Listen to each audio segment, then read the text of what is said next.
Hi, it's Andy from MDC Mobile DPF Clean here. We're currently looking at a partner van. It's 1.6.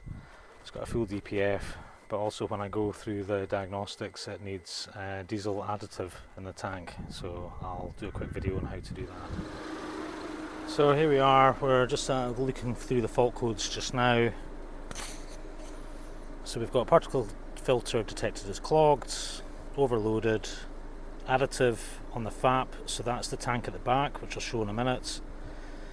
And there's a few BSI issues, but I also feel that this is because he has to keep killing the battery because the fan keeps running. Got a few issues with this vehicle. Access to the OB2 port was damaged, so I've had to gain access underneath the dashboard. So we're just in the process of jacking up the vehicle. We're going to get under there and look at the tank. Been under the bonnet, and we're going to gain access, so if you can hear me over the engine noise, to the DPF pressure sensor here so that we can put some fluid in there. So we're underneath the van. This is the tank here. So this is deemed empty and possibly got a faulty pump. So we're going to do a removal of the tank. There's a 30mm bolt there. Take that out and then we'll drop this tank and look about getting it filled. Okay, so that's now off, so we just had to remove that 13mm bolt, disconnect the power lead, and I've got a glove on just because this fluid's quite disgusting. Not very nice to get on you. So we're just going to get topped up through this and get this tank put back together on the vehicle and see where we go from there. Okay, so here we are, we've got the first bottle of fluid. Just going to let that run in and fill up the tank. See, it was empty, so we're just going to fill this up. Once we've got this filled, we'll put it back onto the vehicle. And this is bottle number 2.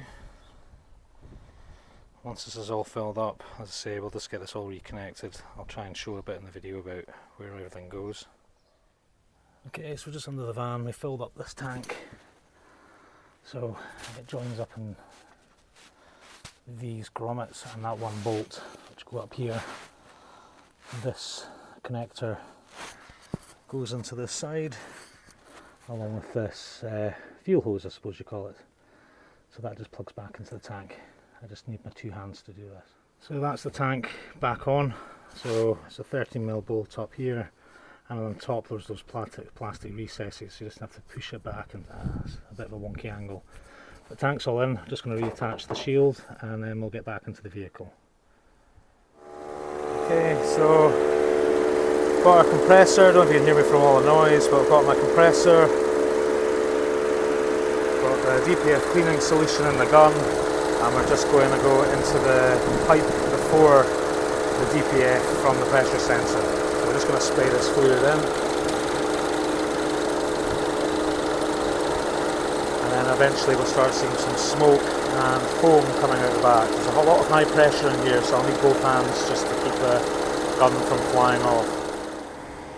So we've used a pedal depressor just to keep the pedal down to just over 2000 RPM, and then we're just in the process of just cleaning out the DPF just now. So we've got all this foam and horrible stuff coming out the back. The smoke is not smoke, it's vapour from the fluid. So we're not sticking all that horrible stuff back into the environment, it stays in the exhaust as ash. And then we just have to go and do some stuff on the ECU once that smoke finishes. And we'll just go around to the front of the vehicle, and we're still pumping fluid in. Very noisy, don't know if you can hear me. Get lots of this fluid in, and then we'll get everything back together and do some computer stuff. So we're back in the vehicle, still idling quite high at 23-24 millibars.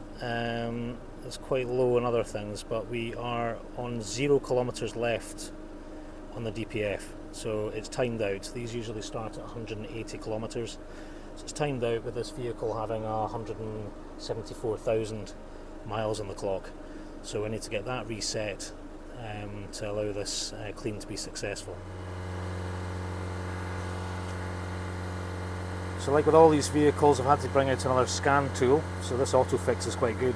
And that was allowing me to reset the particle filter after I got some of this pressure down.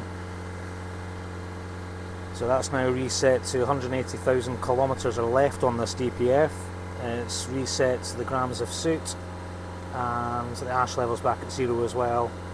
Just trying to get this to go a bit lower on the idle. Currently we're less than 100 at 3000 RPM, but we're still about 11 millibars of pressure at idle, so we just want to get that a bit lower for this customer. Okay, now we're just give this vehicle some revs up to about 3000 RPM, and we'll just watch these numbers start. Sorry, that's not quite 3000 RPM. There we go. And we'll just watch these numbers drop.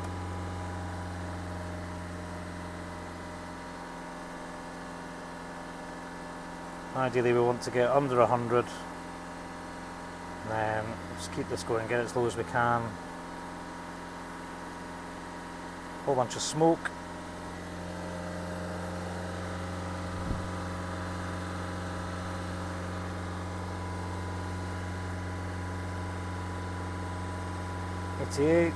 Still climbing down. Oh, that was just my foot slipped on the accelerator a bit. So we're sitting at 2600, 2700 RPM. Just want to get that to drop as low as we can. So we'll just keep this going for a minute or two, and then we'll see how low we can get this. Watch out the window, we can see the smoke coming out just now. This is our second clean on this vehicle just because it was so clogged. So it did have 174,000 odd miles on this. DPF's been full for a long time, and he's been driving around in it for a while. I believe he thought this would help to solve the issue. So we're still up about 3000 RPM, and we've come down from 100 odd plus, and we're getting down into the 80s. So just watching all this smoke flying past me. Should probably put my mask on soon. Messy job. So we managed to get the pressures down to 10 millibars. Couldn't get it any lower than that, so I just think this DPF is a bit tired. So currently we have 78 millibars at 3000 RPM. We have 10 millibars at idle, and no fault codes returning. We have reset the PAP fluid tank, so that's all good. We've also reset the DPF back to having 180,000 kilometres on the clock. So I deem this vehicle fixed. So another van back on the road. So deem that to be Andy approved.